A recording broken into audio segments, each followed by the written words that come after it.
congolais et que les considérer comme un mouvement anarchiste, c'est à tort que le gouvernement de la République l'a fait. Donc, c'était une façon pour lui, au fait, de faire la publicité de son mouvement, de glorifier les actes perpétrés par ce mouvement terroriste. Dès lors, cet élément matériel est bel et bien retenu, réuni à Sacha. En effet, en soutenant publiquement que la coalition FCM 23 représente les aspirations du peuple congolais et que c'est à tort que le gouvernement de la République démocratique du Congo la présente dans la coalition comme un groupe anarchique, une marionnette du Rwanda, sans revendication, le prévenu a, par ses discours publics et approbateur, fait l'apologie ou la propagande des crimes d'homicide intentionnels commis respectivement le 6 mai 2024 au camp de déplacés du Lushagala, le 27 janvier 2025 lors de l'occupation à force ouverte de la ville de Goma, ainsi que de tout autre crime de guerre commis par ces terroristes depuis le début des hostilités jusqu'à nos jours. De l'élément intellectuel. Pour que l'infraction soit établie, la notion de mauvaise foi est exigée. Il doit être établi que l'auteur savait préalablement que sa prise de position était contraire aux intérêts fondamentaux de la nation. Dans le cas d'espèce, le prévu en sa qualité d'ancien président de la République et de surcroît sénateur à vie, savait que le mouvement du M23, le mouvement du 23 mars M23, que jadis lui-même avait prétendument combattu en 2012 et 2013, était responsable de plusieurs crimes de guerre à l'est du pays. J'ai dit prétendument pourquoi. Puisqu'au départ, on croyait qu'il luttait effectivement contre ce mouvement, alors qu'en réalité, il a été démasqué à travers les propos du ministre d'État. Il était en réalité, au fait, le commandant en chef de ce mouvement-là. Voilà. Et qui ne pouvait pas, plusieurs années après, alors qu'il commettait des actes similaires en coalition avec l'Alliance du fleuve Congo, en sigle, AFC, affirmer publiquement que cette coalition représente les aspirations du peuple congolais, ce, au nom d'une certaine liberté d'expression. D'ailleurs, par son arrêt rendu le 2 octobre 2008, la Cour européenne des droits de l'homme a rappelé dans une affaire d'apologie du terrorisme que l'exercice du droit à la liberté d'expression était nécessairement limité dans une société démocratique. Les juges de la Cour européenne des droits de l'homme ont donc arrêté que la condamnation par la juridiction française d'un dessinateur pour avoir publié un essai symbolisant l'attentat du 11 septembre 2001 avec une légende pastichant le slogan publicitaire d'une marque célèbre « Nous avons tous levé le Hamas » l'a fait, reposait sur le motif pertinent et suffisant. La Cour a donc tracé une ligne de démarcation nette et claire entre la liberté d'expression et l'apologie du terrorisme et d'autres crimes contre la paix et la sécurité de l'humanité. Cour européenne des droits de l'homme, 2 octobre 2008, requête numéro 3609/03, affaire le roi contre la France. La troisième prévention, c'est la trahison. L'article 182.1 du Code pénal congolais, livre 2. A. Notion. Considéré comme un acte attentatoire aux institutions légitimes d'un État souverain ou à l'autorité établie, l'infraction de trahison est prévue et punie par les articles 181 à 184 du Code pénal congolais, livre 2e. Au terme de ces dispositions, toutes les formes de trahison sont punies de mort. B. Les éléments constitutifs. 4 éléments constitutifs sont requis pour caractériser l'infraction de trahison, à savoir l'élément légal, la nationalité de l'auteur de l'infraction, les éléments matériels et l'élément moral. Les dispositions légales étant déjà évoquées dans la partie introductive de l'analyse de cette infraction, il convient à présent d'approfondir les autres éléments constitutifs. 1. La nationalité de l'auteur de l'infraction. Elle est le point de distinction entre la trahison et l'espionnage. En effet, si pour la trahison l'auteur doit être de nationalité congolaise, il n'en est pas de même pour l'espionnage, qui ne peut être perpétré que par un sujet étranger, lire Boni Sijungu. Il y a des infractions de A à Z. Dans le cas d'espèce, prenant le contre-pied de l'accusation, la partie civile soutient que le nom porté par le prévenu serait un nom politique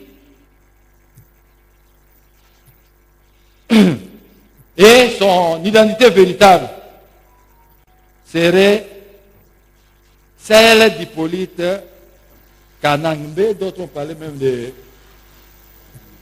Kazembere et ainsi de suite. Hein? Ah, Kazembere, là. La démarche est certes légitime, mais elle ne peut en droit trouver son issue devant votre secours. Seul le gouvernement statuant en Conseil des ministres et seul détient compétence pour trancher une telle question. Je disais ceci. La démarche est certes légitime. N'est-ce pas? C'est un questionnement. Mais prenons le contre-pied de l'accusation. La partie civile, État congolais, soutient que le nom du prévenu est un nom politique et que son véritable nom est Hippolyte Kanambé. Bien que cette démarche de la partie civile soit légitime, c'est une démarche tout à fait légitime. Puisqu'en fait, vous avez produit des vidéos, vous avez fait des analyses. La démarche est certes légitime. Mais elle ne saurait légalement la faire aboutir devant votre discours. Ben, le tribunal militaire ou la haute cour militaire ne peut pas y statuer. N'a pas compétence pour statuer sur la nationalité. En cas de contestation de la nationalité congolaise, c'est le gouvernement qui, conformément à l'article 29 de la loi numéro 04/024 du 12 novembre 2024 relative à la nationalité congolaise, doit prononcer par décret délibéré en Conseil des ministres la déchéance de la nationalité congolaise de la personne incriminée, et ce, après avis conforme de l'Assemblée nationale. Voilà pourquoi nous encourageons nos amis des partis civils qui, à l'issue de ce procès, peuvent déclencher ce mécanisme-là auprès des instances compétentes. Les éléments matériels. Au terme de l'article 181 du Code pénal livre 2e, les actes matériels de l'infraction sont constitués notamment par le fait de porter les armes contre la République démocratique du Congo, d'entretenir des intelligences avec une puissance étrangère ou avec ses agents pour engager cette puissance, entreprendre des hostilités contre la République démocratique du Congo ou pour lui en procurer les moyens, de livrer à une puissance étrangère ou à ses agents des ouvrages de défense, postes, ports, magasins, matériels, munitions, vaisseaux appartenant à la République démocratique du Congo. D'en avoir en vue de nuire à la défense nationale, détruire ou détruire un navire, un appareil de navigation aérienne, un matériel, une fourniture, une construction ou une installation quelconque, ou qui, dans le même but, y apportera soit avant, soit après leur achèvement, des malfaçons de nature à les endommager ou à provoquer un accident. Dans le cas sous examen, jugé et condamné par la Cour militaire de Kinshasa-Gombe, le prévenu Eric Nkuba a révélé l'existence de multiples contacts entre le condamné Nanga et le prévenu Joseph Kabila, tant avant qu'après la création de l'AFC.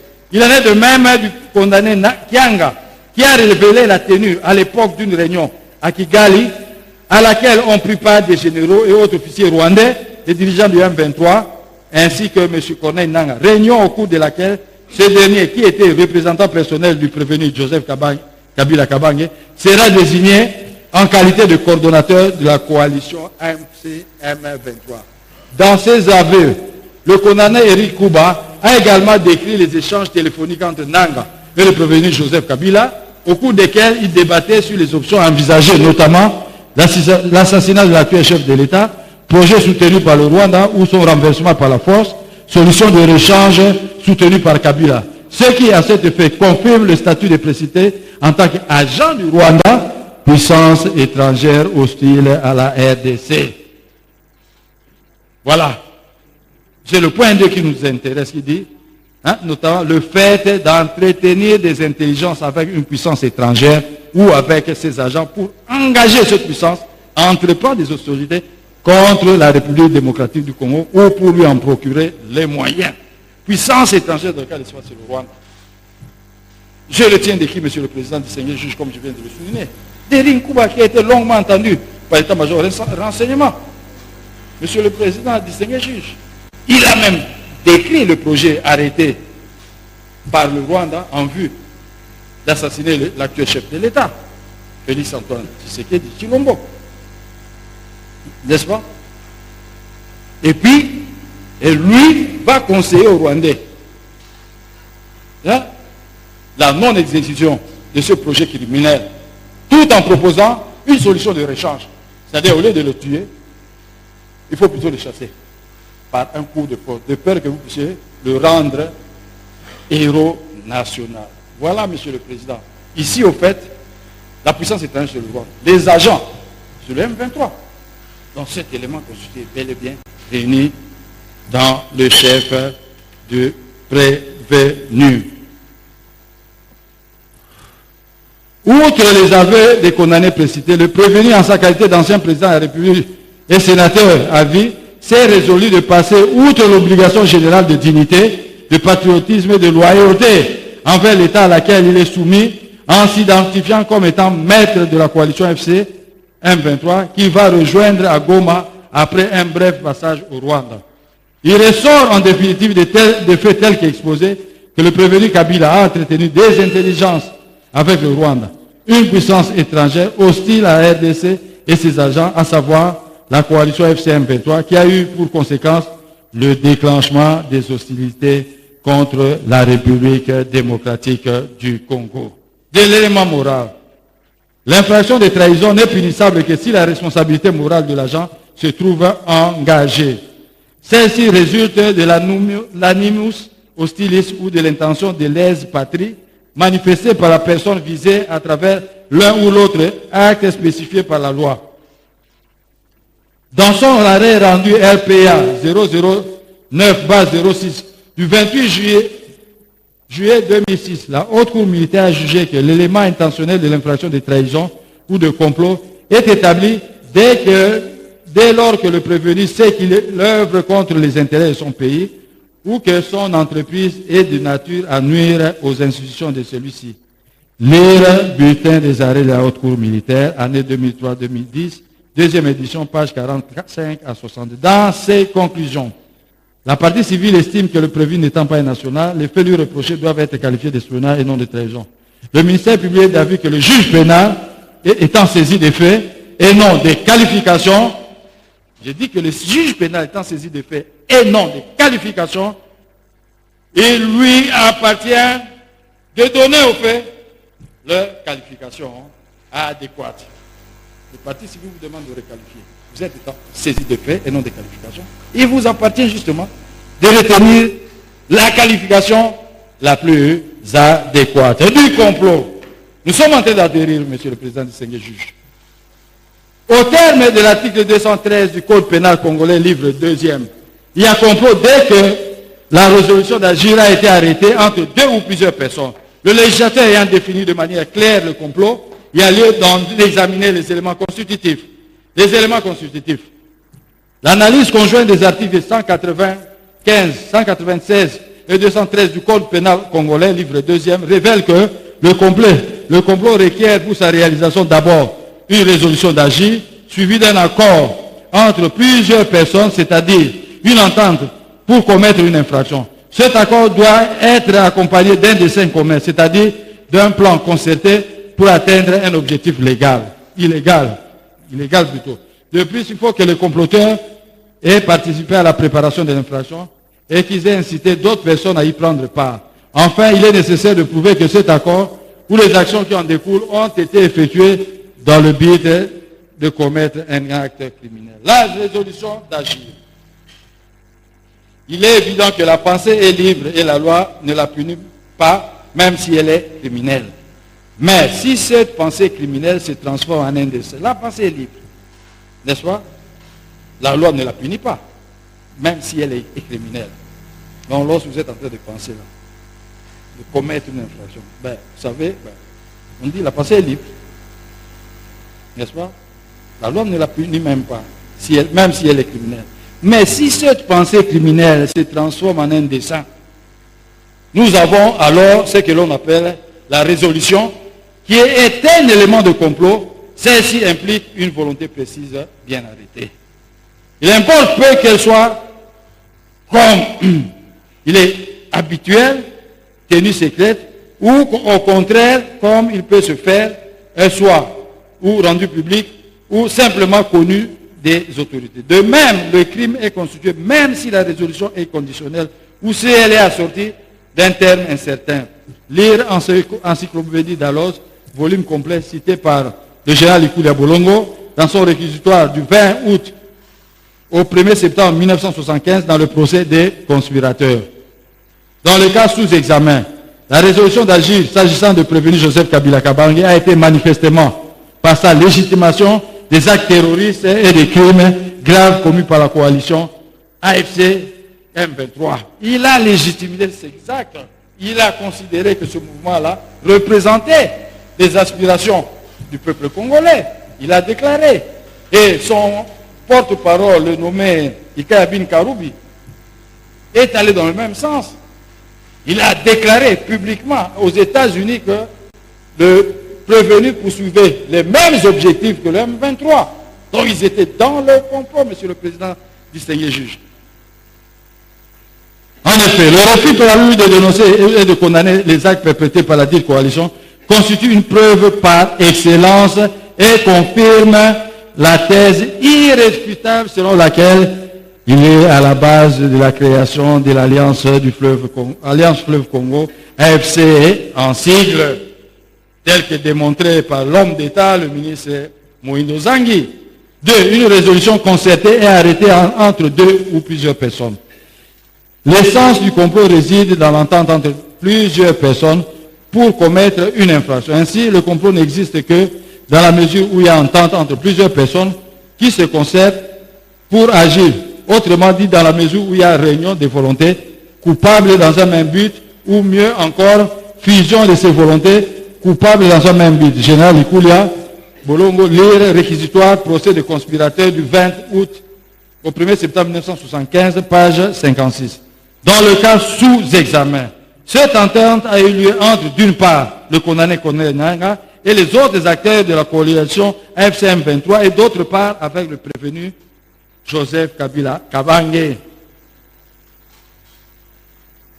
En effet, dans ses déclarations actées sur procès verbal et différentes feuilles d'audience, le condamné Eric Nkouba a soutenu qu'avoir en date du 15 mai 2024 à Kampala entendu le prévenu Joseph Kabila Kabange converser avec le condamné Corneille Nangaa, que les deux sont restés en contact étroit et ils discutaient sur le modus plutôt operandi portant sur l'assassinat du président de la République Félix Antoine Tshisekedi Tshilombo, projet envisagé par les dirigeants rwandais ou carrément de le chasser du pouvoir par un coup d'État, évitant ainsi de faire de lui un héros national. J'avais tout à l'heure lu ce procès verbal, Monsieur le Président, à votre intention, ce procès verbal J au dossier.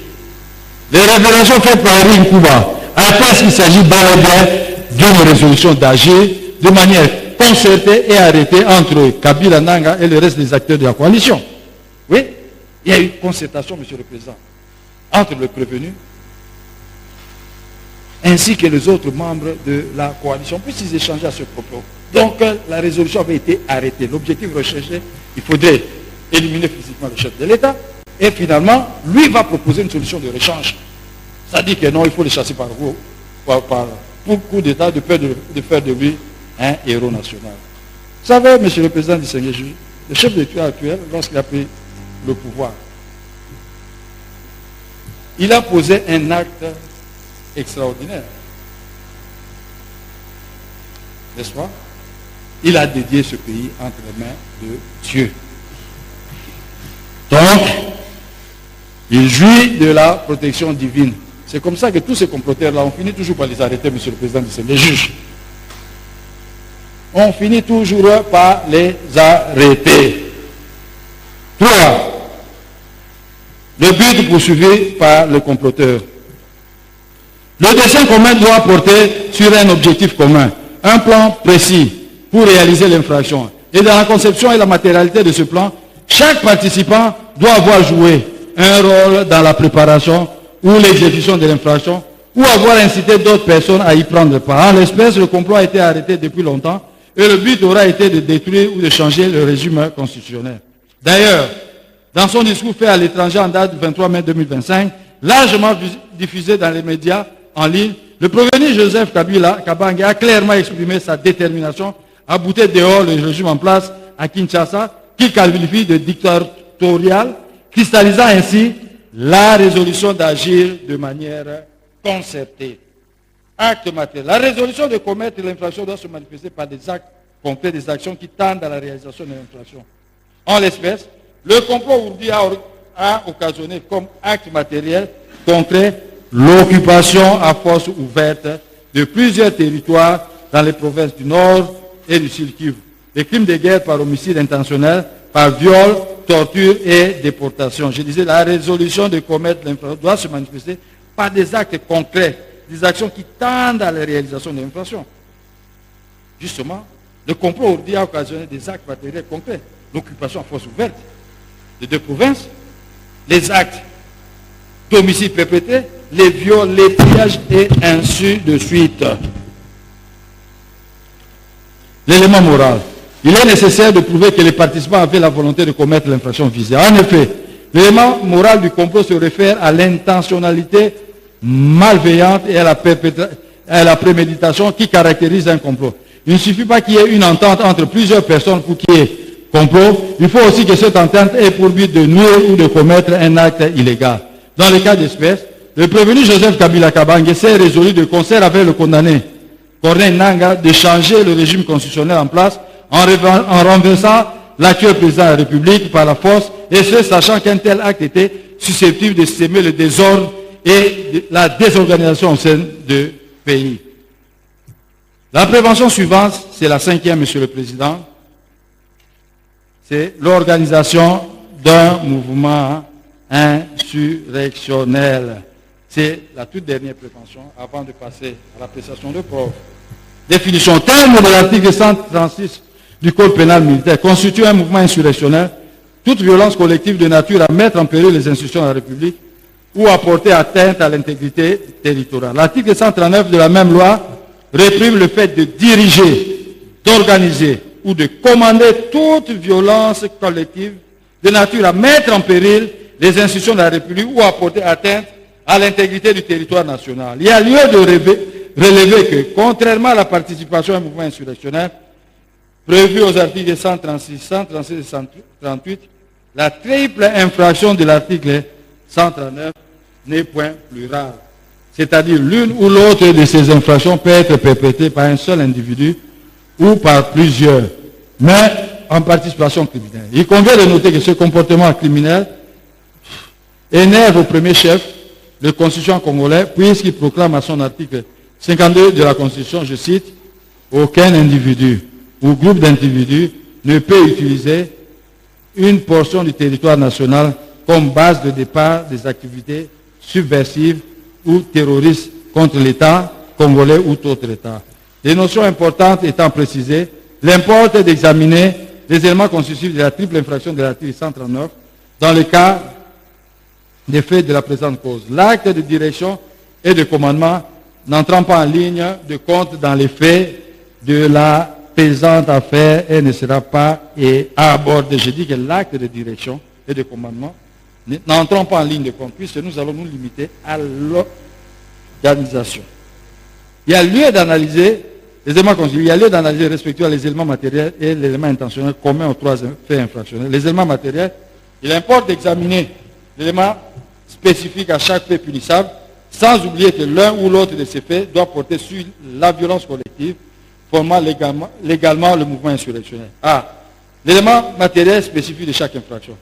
L'analyse d'éléments matériels spécifiques se justifie par l'autonomie de chaque acte délictueux qui, pris isolément, suffit à établir pleinement l'infraction définie par la loi lorsque la responsabilité morale de l'agent est établie. L'acte d'organisation. Nous, je l'ai dit, on ne parle pas de l'acte de commandement, mais plutôt de l'organisation, ou de direction, mais plutôt de l'organisation. Le concept organisation s'entend de toute action délibérée consistant à préparer ou assurer la mise en œuvre d'une entreprise subversive destinée à compromettre gravement l'ordre public, voire à mettre en péril l'existence de l'État. Cette action peut être concrétisée notamment par le recrutement des membres du mouvement, leur entraînement, c'est le cas d'espèce, ou la formation. Je vous ai même dit, il est allé justement clôturer la formation la formation, justement, des recrues, des personnes qui avaient été prises à force, de force et puis entraînées jusqu'à Rumongabe pour une formation militaire. Et c'est lui, justement, qui a clôturé cette cérémonie. Je disais, cette action peut être concrétisée notamment par le recrutement des membres du mouvement, leur entraînement, formation, l'achat ou la fourniture des armes, munitions, des lieux d'entreposage, la fourniture des moyens pécuniaires. Il a donné beaucoup de moyens. Je vous ai dit, Papa Ayen Zalesili, ou logistique, l'acquisition des moyens de substance, même aux dépens des institutions publiques ou privées et des particuliers, les campagnes de conquête morale ou d'intimidation des populations locales. Oui, les personnes avaient été sérieusement intimidées, torturées, malmenées. Non, c'était vraiment des campagnes d'intimidation. Lorsqu'ils ont pris à force de faire la petite de Goma, monsieur le Président, ils passaient de maison en maison, de porte en porte, juste pour terroriser, enlever, arrêter. Lorsqu'on fait, non, voilà, c'est une famille militaire, on prend toute la famille. On la déplace, on torture pour chercher à connaître où se trouve le papa ou le militaire qui était engagé, monsieur le Président du Sénat. Donc ce sont des campagnes justement d'intimidation qui avaient été perpétrées par le prévenu et sa bande. Il en ressort que l'organisation du mouvement insurrection constitue tant un acte de mise en forme que de planification. Bref, l'acte d'organisation se révèle comme la cause première du mouvement insurrectionnel, peu importe qu'il ait produit ou non des effets néfastes. Dans le cas sous examen, considéré comme l'un des initiateurs de l'Alliance Fleuve Congo FC en sigle, le prévenu s'identifia donc recruter plusieurs cadres du dit mouvement, dont Corneille Nanga, à qui il a confié le rôle de porte-étendard du mouvement subversif.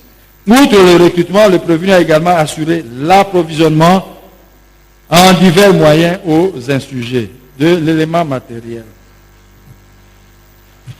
L'organisation doit porter sur les actes de violence, collectivement formant légalement le mouvement insurrectionnel, c'est-à-dire ceux de nature à mettre en péril les institutions de la République ou ceux susceptibles de perturber le fonctionnement normal de l'entité étatique. Dans les cas sous examen, en sa qualité de l'un des initiateurs de l'AFC, du patron du mouvement, le prévenu a contribué de manière significative au recrutement des insurgés, à la logistique du mouvement, ainsi qu'aux autres activités, notamment celles organisées au Kenya pour rendre public l'AFC comme mouvement politico-militaire. C'est l'élément moral. L'organisation demeure une infraction éminemment intentionnelle. À cet égard, elle doit être réalisée de manière libre et consciente.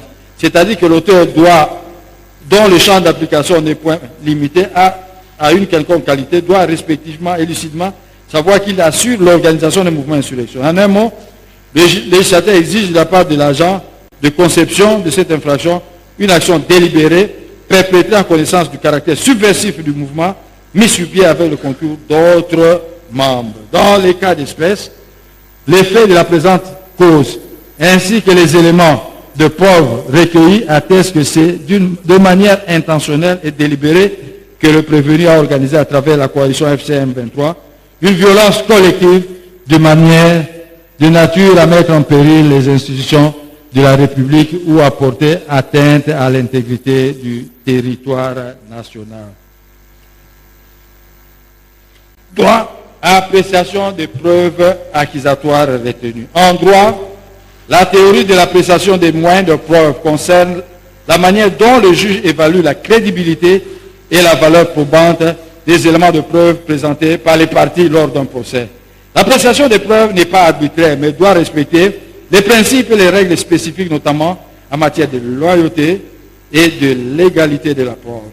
Ainsi donc, la notion d'appréciation d'après se résume en termes de la crédibilité, la valeur probante, la libre appréciation, la loyauté et la légalité de celle-ci. En résumé, l'appréciation de la preuve est une étape cruciale qui exige du juge une analyse rigoureuse et transparente des éléments présentés dans le respect des principes juridiques applicables. Dans le cas sous examen, il ressort clairement que les juges de la haute cour militaire que vous êtes prendront en considération, entre autres, quels sont les éléments de preuve accusatoires. Les aveux des condamnés Erin Kuba et Kianga dans la cause inscrite sur le RP numéro 440/024 et 441/024 opposant le ministère public au prévenu Corneille Nanga et consort. la compilation des violations et atteintes aux droits de l'homme documentées par le Bureau conjoint des Nations Unies de janvier 2025 à ce jour, de nombreuses déclarations faites par le prévenu personnellement dans ses discours et interviews faits à l'étranger, la présentation orale du haut commissaire des Nations Unies aux droits de l'homme, des révélations accablantes faites par le ministre Moïndo Zanghi, des déclarations de l'un des plus proches collaborateurs du prévenu à la personne de M. Kikaya Bine Karoubi, ainsi que d'autres pièces versées au dossier. Les images d'enterrement des victimes, des personnes, de 8000 personnes qui avaient été, au fait, tuées, massacrées. Les images avaient été, Monsieur le Président, visionnées par votre haute cour. Il s'agit donc des preuves rigoureuses, crédibles et cohérentes qui, logiquement, entraînent la responsabilité pénale individuelle du prévenu Joseph Kabila Kabange. Par ailleurs, il convient de relever qu'en matière de poursuite des crimes internationaux, la jurisprudence internationale a dégagé un certain nombre de principes en ce qui concerne l'administration de la preuve. Il s'agit notamment, ça c'est la jurisprudence internationale, il s'agit notamment des principes suivants. La liberté de la preuve. L'accusation ne doit pas démontrer pour chaque meurtre individuel l'identité de la victime et l'auteur direct, ni le nombre exact des victimes. La Chambre de première instance observe qu'il y a lieu, sans doute possible, de nombreux meurtres, tant à l'intérieur qu'à l'extérieur du camp. Toutefois, il n'a été et ne sera jamais possible d'identifier au cas par cas les auteurs directs de ces meurtres et leurs victimes. Il n'empêche que la Chambre de première instance constate, même sans connaître le nombre exact des victimes, que les meurtres ont été commis à un moment. TPIR, affaire Tadjik, Chambre première instance, jugement, paragraphe 201. Qu'il n'y a pas d'obligation de fournir des certificats de décès. Non.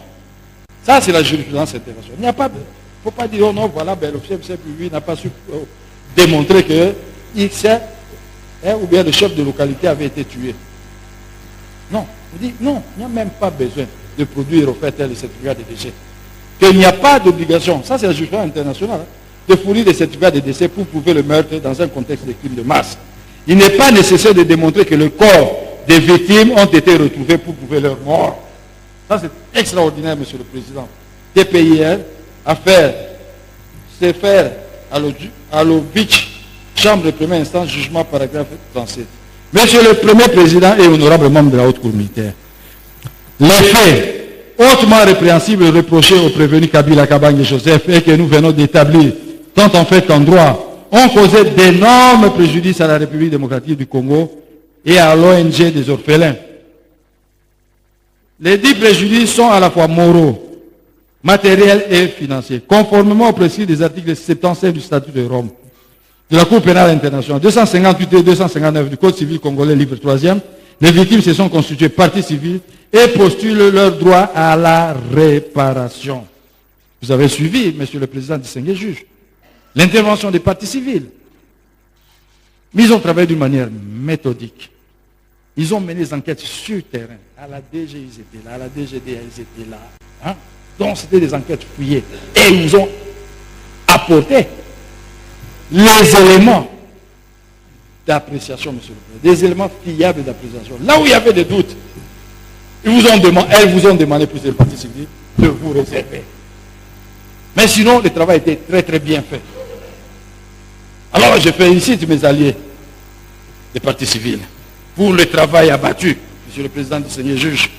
L'article 75 du statut de Rome de la Cour pénale internationale dispose notamment que la Cour établit des principes applicables aux formes de réparation, telles que la restitution, l'indemnisation ou la réhabilitation accordée aux victimes ou à leurs ayants droit. La Cour peut, sur cette base, sur demande ou de son propre chef, dans des circonstances exceptionnelles, déterminer dans sa décision l'ampleur du dommage, de la perte ou du préjudice causé aux victimes ou à leurs ayants droit, en indiquant les principes sur lesquels elle fonde sa décision. La Cour peut rendre contre une personne condamnée une ordonnance indiquant la réparation qui convient d'accorder aux victimes ou à leurs ayants droit, réparation pouvant prendre notamment la forme de l'indemnisation. La Cour peut décider que l'indemnité accordée à titre de réparation soit versée par l'intermédiaire du fonds visé à l'article 79. Le point 6 de l'article 75 du statut dispose que les dispositions du présent article s'entendent sans préjudice des droits que le droit interne ou le droit international reconnaissent aux victimes. En droit interne congolais, l'article 258 du Code civil, livre 3, qui pose le fondement de la responsabilité civile, stipule: tout fait quelconque de l'homme qui cause à autrui un dommage oblige celui par la faute duquel il est arrivé à le réparer. C'est l'article 258 du Code civil, livre 3e. Il appelle de ces dispositions légales que la responsabilité civile est assujettie aux 3 conditions suivantes: l'existence d'un fait générateur, l'infraction en l'occurrence, l'existence du préjudice, donc dommage subi, le lien de causalité entre le fait générateur et le préjudice subi. Donc le lien de causalité entre l'acte posé et le préjudice subi. Dans leur note de plaidoyer, les avocats de la partie civile RDC ont non seulement établi l'ensemble des préjudices subis par la République démocratique, mais aussi rapporté le lien de causalité entre les faits et les préjudices qui en ont résulté, par la considération selon laquelle le préjudice dont a souffert la partie civile n'aurait pas dû l'être si le prévenu Kabila Kabange Joseph n'avait pas résolu de s'associer, de soutenir et de commettre les faits mis à sa charge, sous réserve des préjudices qui n'ont pas connu l'évaluation chiffrée et pour lesquels la Cour de CA a été priée de se réserver. Les autres préjudices ont été évalués. Au nom de la loi, le ministère public demandera à la Haute Cour de dire recevable et fondé les actions civiles mises par les victimes et de condamner les prévenus au paiement plutôt des dommages et intérêts à leur profit. Réquisition des peines. Par ces motifs, vu la Constitution de la République démocratique du Congo du 18 février 2006, telle que modifiée par la loi numéro 011/02 du 20 janvier 2011, portant révision de certains articles de la Constitution, spécialement en ces articles 104 alinéa 7, 107 alinéa 2 et 153. Vu le statut de Rome de la Cour pénale internationale, spécialement en ces articles 75 et 78.3. Vu la loi numéro 023/2002 du 18 novembre 2002 portant Code judiciaire militaire, spécialement ces articles 1, 2, 3, 4, 6, 7, 8, 10, 27, 34, 37, 41, 42, 43, 56, 61, 77, 79, 96, 97, 100, 130, 214, 225, 226, 231, 237, 243, 249, 320, 326 et 327. Vu le décret du 6 août 1959 portant Code de procédure pénale. Vu la loi numéro 024/2002 du 18 novembre 2002 portant Code pénal militaire, spécialement ces articles 1, 2, 3, 136, 139 et 206. Vu le décret du 30 janvier 1940 portant Code pénal congolais tel que modifié et complété par la loi numéro 015/22 du 31 décembre 2015, spécialement ces articles 21 bis, point 1, 195, 196, 182, 213 et 233, dans 223 plutôt, faisant droit, requérons qu'il plaise à la haute cour militaire de dire établi en fait comme endroit de prévention des crimes de guerre, d'apologie ou de propagande d'actes terroristes et des crimes contre la paix et la sécurité de l'humanité, de trahison, de complot et d'organisation d'un mouvement insurrectionnel mis à charge du prévenu Joseph Kabila Kabange, sénateur à vie, de le condamner en conséquence, sans admission de circonstances atténuantes, pour crime de guerre par homicide intentionnel à la peine de mort, pour crime de guerre par viol à la peine de mort, pour crime de guerre par déportation à la peine de mort, pour crime de guerre par torture à la peine de mort, pour crime de guerre par attaque contre les biens protégés à la peine de mort, pour apologie ou propagande des actes des crimes de guerre, puisqu'ici on parle de la moitié de la peine prévue pour ces différents actes, n'est-ce pas? La moitié de la peine. Là, je prends 20 ans.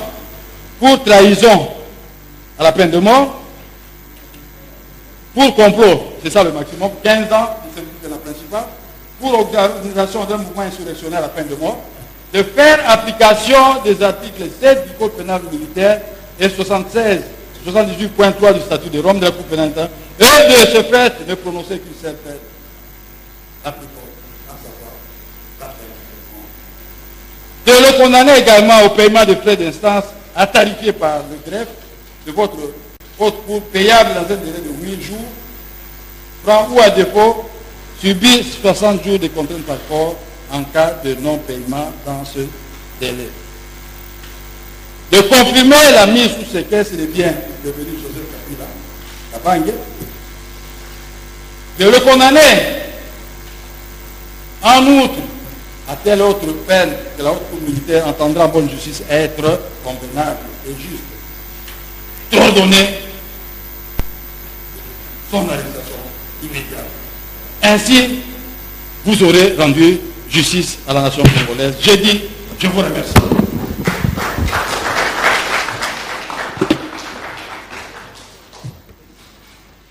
Il est interdit d'applaudir dans la salle. La haute cour prend acte de vos réquisitoires et promet d'en délibérer. Partie civile, vous avez un mot par rapport au réquisitoire du ministère? Merci beaucoup, Monsieur le Premier Président, Messieurs de la Cour. Les partis civils n'ont pas qu'un mot.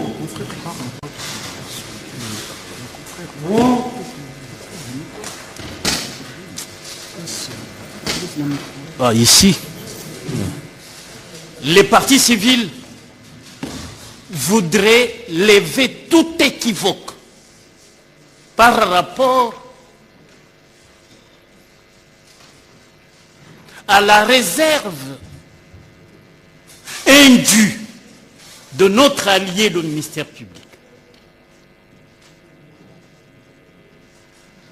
Parce que notre allié nous dit que notre démarche est légitime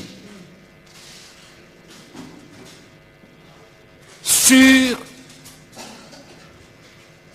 l'espionnage. Parce que pour nous, la partie civile a suffisance de moyens. Nous allons vous démontrer. Non, c'est... Oui, c'est une façon de réagir par rapport à la qualification synchrone que nous avons qualifiée d'espionnage. Parce que l'espionnage, c'est les mêmes faits, même condamnation, même peine, ce que je voudrais dire, mais que le ministère public... Oh, je pense que ma voix porte, ça devait passer. Donc, le ministère public tient à la trahison, mais néanmoins, il vous laisse l'ouverture en disant, comme l'enseignent tous les grands procéduriers, dont Rubens, Antoine, que la qualification appartient au juge.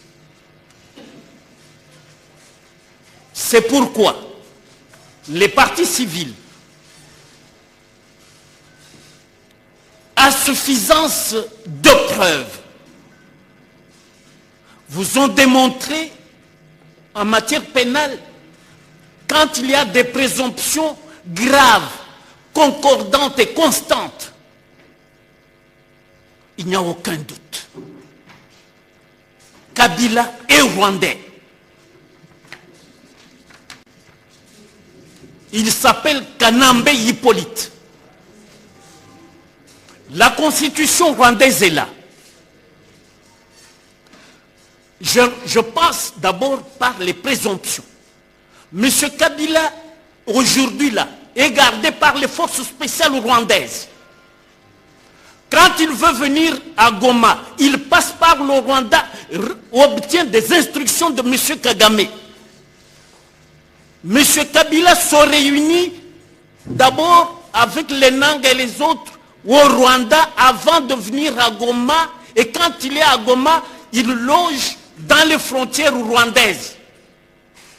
C'est là qu'il tient ses réunions. et M. Kabila n'a jamais été à Kinshasa pour faire l'ADN avec les enfants biologiques, les ayants droit légitime de M. Laurent Désiré Kabila, entre autres Étienne Kabila, Ibrahim Kabila et tous les Kabila. Kabila, Laurent, les pièces parlantes, écrites, les recherches que nous avons faites, démontrent que Papa Kabila avait 25 enfants, issus de plusieurs femmes, environ 13 femmes. Et de ces enfants-là, on ne connaît que 3 prête-noms, pseudonymes, tantôt sobriquets. Et c'est pour cela que nous, quand nous lisons la constitution rwandaise, parce que lui est rwandais, on dit à l'article 25, droit à la patrie et à la nationalité. Premier alinéa, tout Rwandais a droit à sa patrie. Et lui tient à sa patrie, c'est par là qu'il entre au Congo. Que ce soit à l'époque de l'AFDEL en 96, il est entré par le Rwanda. Aucun Rwandais ne peut être banni de sa patrie. Alinéa 2. Tout Rwandais a droit à la nationalité rwandaise. Alinéa 3. La double nationalité est permise. Donc, il était ici comme Congolais. Quand il va au Rwanda, là, il peut obtenir le passeport rwandais et se promener partout au monde comme il est là. Parce que la législation, la constitution rwandaise permet la double nationalité. Nul ne peut être déchu de sa nationalité rwandaise d'origine. Et la loi sur la nationalité vous sera lue par mon excellent confrère Maître Kabengela pour vous démontrer que, partant de la législation rwandaise en vigueur, partant des présomptions graves, concordantes et constantes, il est inimaginable, heureusement que le ministère public a laissé une vertu en vous donnant votre apanage, le vrai, c'est-à-dire la qualification, vous appartient. Et nous, qui accompagnons l'allié ministère public, nous disons non, notre allié, vous avez bien fait, malgré votre position, qui est scientifiquement plausible. Mais parce qu'en droit pénal, avant la clôture des débats, tous les moyens de preuve sont permis. Et entre autres moyens de preuve, c'est ces présomptions graves, constantes et concordantes que Kabila est rwandais. Et pour en finir, je crois que le confrère Kabengela a même la loi. Il peut vous lire la loi de la nationalité rwandaise. Non, c'est quand même idée, confrère. Premièrement, Monsieur le Premier Président, je dois saluer le savoir-faire du ministère public. Ce grand dossier, il le porte seul. J'ai déjà vu des chefs d'office de parquet qui se font accompagner des collaborateurs de façon que si jamais il lui arrivait de faire tomber un papier, que cela lui soit apporté. Je salue son niveau d'organisation intellectuelle d'abord et comment il a pu porter ces dossiers. Mais nous prenons distance vis-à-vis, comme vient de le dire Maître Richard Bondo, de notre allié sur le point suivant. Le ministère public s'est réservé sur la peine que nous lui avons suggérée, la peine de confiscation spéciale. Et nous lui avons donné les motifs pour lesquels cette peine a droit d'être prononcée. Et cela ne doit pas venir de partie civile. En effet, si le prévenu a la facilité de financer les organisations criminelles, c'est parce qu'il a acquis une grande richesse qui lui sert de financement des actes terroristes et d'autres infractions. L'agence française dont nous avons lu la publication dit qu'en ordonnant la confiscation spéciale, on met un frein à la récidive et à la continuité des crimes.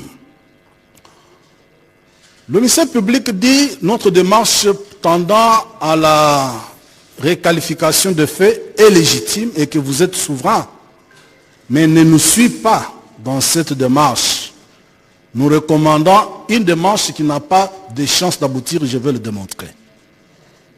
Premièrement, lorsque je lis la décision de renvoi et la citation a prévenu, le ministère public lui-même s'est réservé de dire que Kabila est congolais.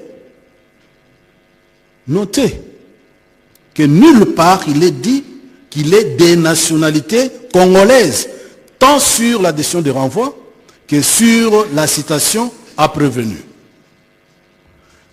Il est affirmé dans la citation à comparaître ainsi que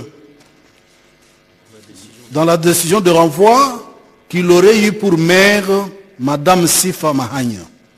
Voici les enfants, le nom des 6 enfants que Madame Sifa a eu. Il s'agit de Joséphine, Cécile, Massengo, Gloria, Kiki et Maggie. Nous n'avons pas un Joseph là. Nous n'avons pas Hippolyte Kanambe parmi les enfants. Au-delà, le ministère public nous conseille de saisir le conseil du ministre qui a le pouvoir de déchoir. Mais en amont, il doit y avoir l'existence de la nationalité, parce qu'on ne va pas demander que l'individu soit déchu de quelque chose qui n'existe pas.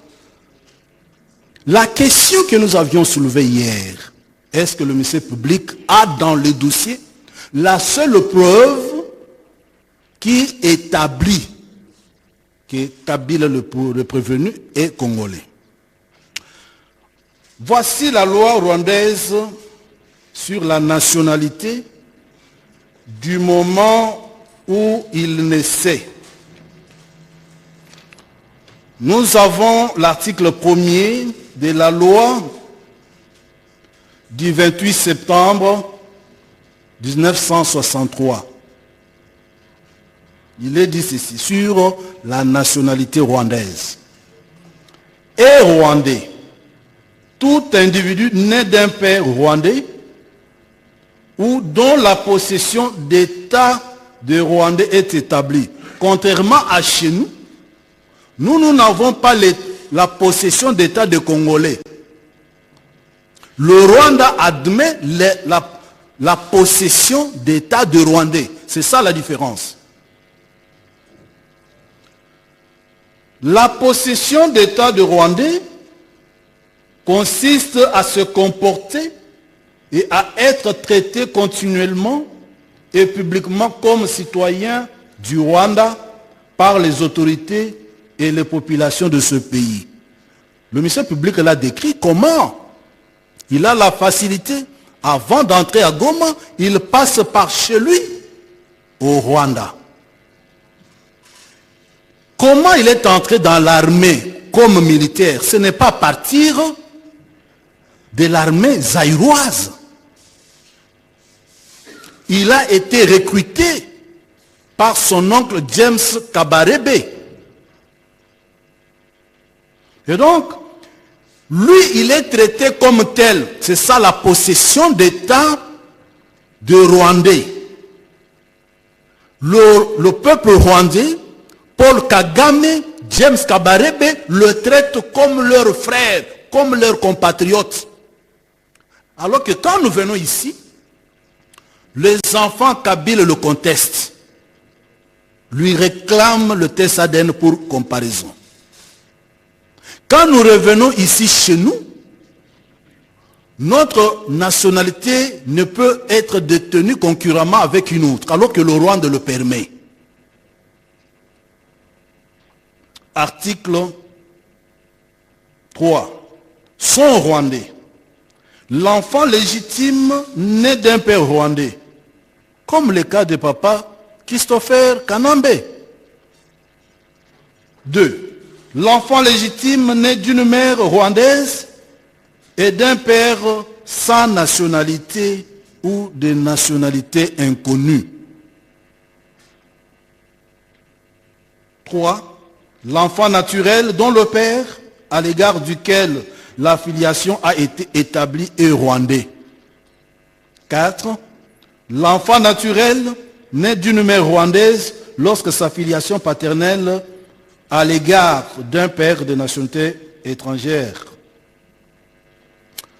Et donc, nous revenons que nous ne pouvons pas aller au gouvernement si le ministère public lui-même ne produit pas l'acte que nous allons contester, que nous allons présenter au gouvernement pour que la déchéance ait lieu. On ne déchoit pas celui qui n'a pas de nationalité.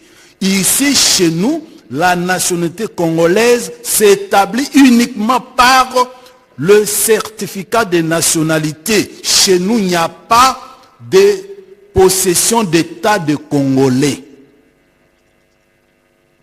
Cela étant dit, nous souhaitons que le ministère public évolue déjà dans son envolée scientifique et professionnelle en disant que vous êtes souverain de qualification parce qu'il sait très bien les conséquences.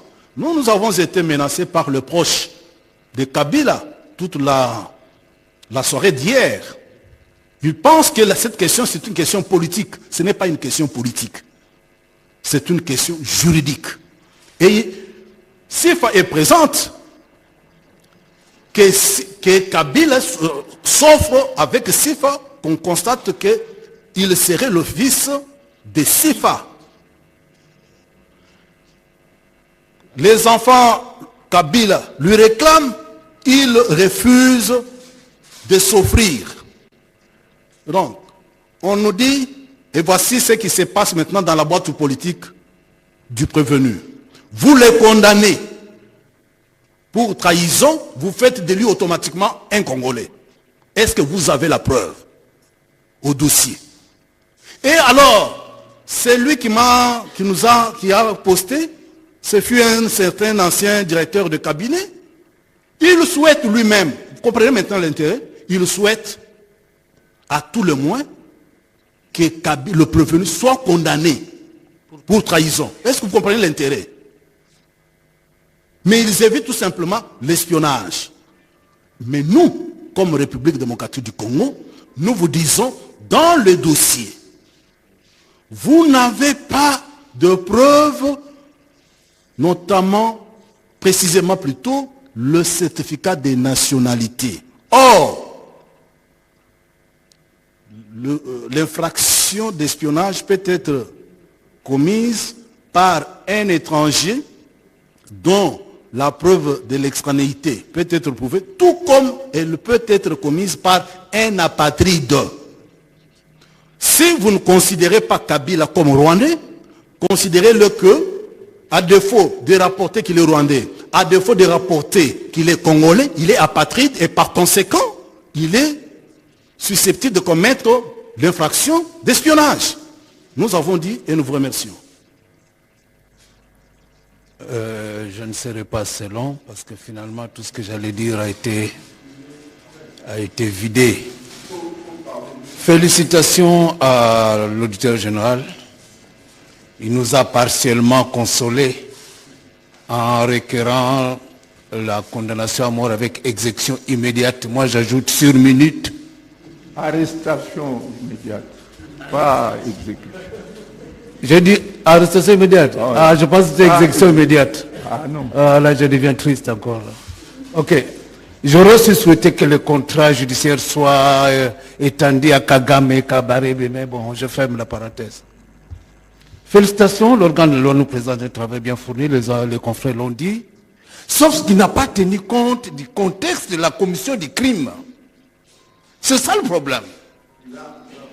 Tenu compte du contexte de la commission du crime. Nous sommes, comme il l'a dit, dans une logique de conflit armé que moi j'appelle international. Parce que finalement, Rwanda ne se cache plus. Maître, mais le problème, c'est comme ça. Attendez, maître. Vous êtes sûr qu'il n'a pas tenu compte du contexte? Vous êtes sûr? C'est ce que je vais démontrer selon moi. Kabila vient, traverse la frontière du Congo sans visa et sans passeport rwandais. Donc c'est un clandestin qui atterrit chez nous. Et c'est à ce titre qu'il s'occupe de la gestion du carburant à Goma.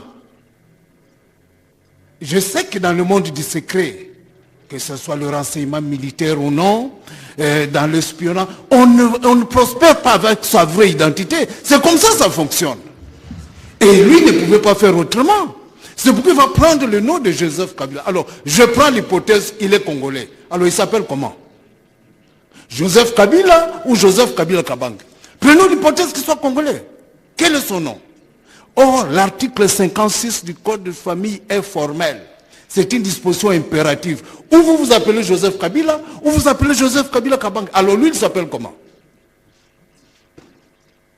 C'est ça le problème. Et quelle est la position que la Cour va adopter? Nous disons à la haute Cour qu'il n'est pas congolais. Et, mes confrères l'ont dit, les présomptions sont constantes et immuables. Et elles se concordent. Alors, la difficulté que nous allons avoir, je n'ai pas oublié à la première audience, le ministère public nous présente, Madame le greffier lit le libellé de prévention, et c'était la fête ailleurs. Enfin, on reconnaît qu'il s'appelle tel et il est congolais.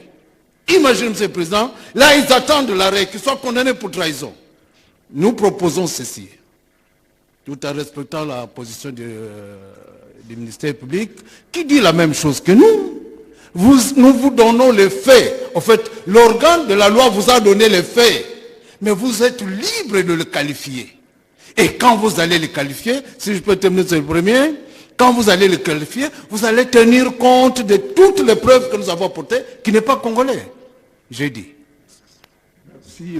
Je crois que le ministère public...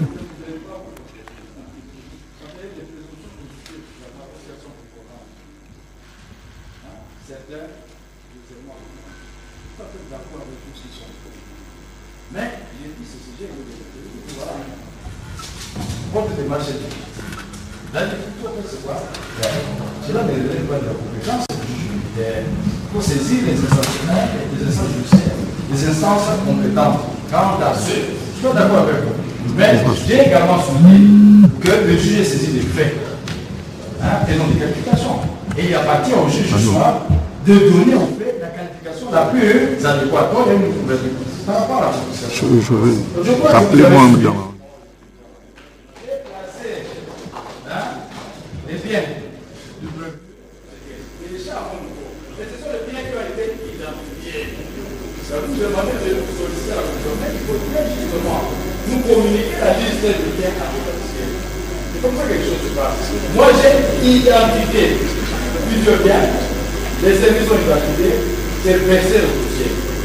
Donc, j'ai demandé qu'on puisse confirmer la mise sous séquence des biens du bleu. Donc, il y a cette garantie. Si vous avez d'autres problèmes, vous n'avez pas encore déposé, vous n'avez pas encore déposé les notes de plaidoirie. Si vous avez d'autres éléments, le compléter et le juge pourra extraquer le montant. J'ai dit, je vous remercie. J'ai la Si vous payez un mot. Maître, non. Merci.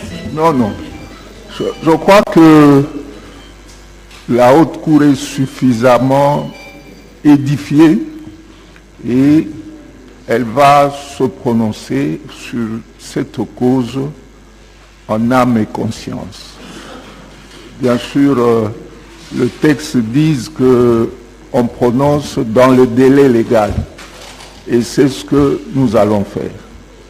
Sur ce, le commandant police d'audience est tenu de prendre le commandement pour qu'on puisse suspendre.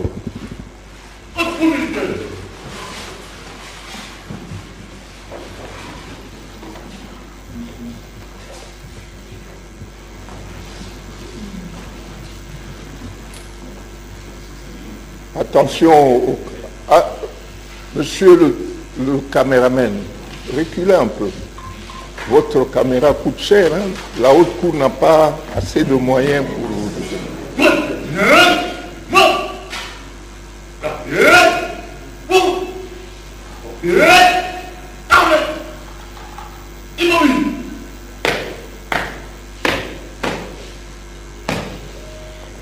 Et c'est le premier président de la haute cour militaire. Bon général, l'audience de séjour est suspendue. Elle est suspendue et elle reprendra, comme je l'ai dit, dans le délai légal lorsque la haute cour sera prête pour prononcer son arrêt. Arme au pied, repos. Avancez, mon général.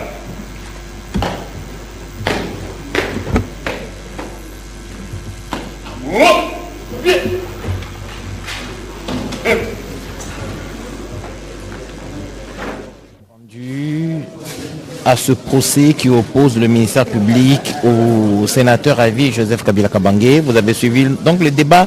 La radio-télévision nationale congolaise vous a permis de suivre ce débat depuis le début. Le ministère public a donc fait son réquisitoire.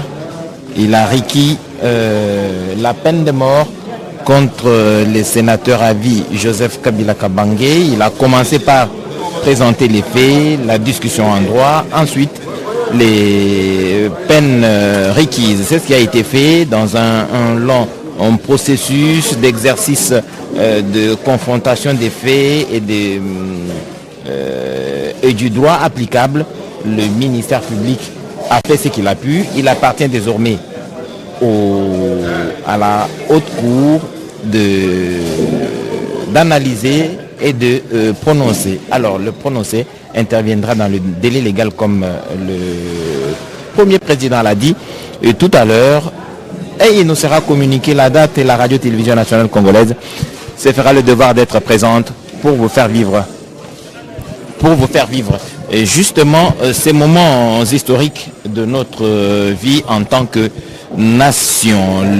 La partie civile a pris la parole pour réagir justement à ce qui avait été dit par le procureur, par l'auditeur général. La partie civile a donc rappelé que la question de trahison et la question d'espionnage revêtait un caractère spécial pour eux. Ils veulent que ce soit l'espionnage qui soit retenu parce qu'ils contestent la nationalité congolaise à Joseph Kabila Kabange, alors que le ministère public lui a laissé la charge à la haute cour pour statuer sur les faits qui lui ont été soumis, rappelant que la question de nationalité ne peut être abordée que par autre juridiction et pas cette juridiction militaire. Mais en ce qui nous concerne, la radio-télévision nationale congolaise, nous vous avons retransmis en direct ce procès. Il ne nous reste plus qu'à vous dire merci et bonne suite de programme sur la télévision nationale.